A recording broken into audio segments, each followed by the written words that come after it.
Assalamualaikum warahmatullahi wabarakatuh.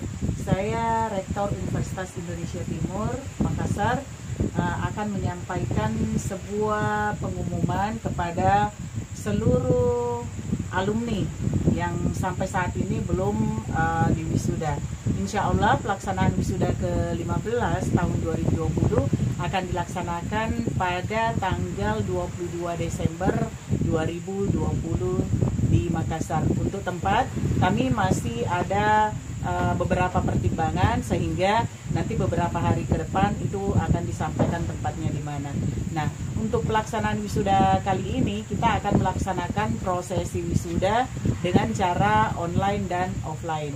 Jadi bagi anak-anakku yang masih ada di daerah mungkin akan ada kesulitan ketika akan ke Makassar, itu tidak apa-apa, kita bisa melaksanakan secara daring atau online.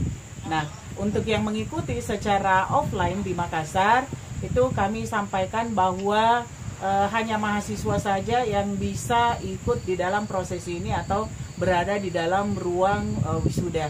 Orang tua tidak diizinkan atau wali tidak diizinkan untuk masuk ke dalam ruang wisuda. Hal ini dilakukan agar kita semua tetap menjaga jarak, kemudian tetap mematuhi protokol kesehatan yang ada. Demikian yang bisa saya sampaikan. Billahi taufiq wal hidayah. Wassalamualaikum warahmatullahi wabarakatuh.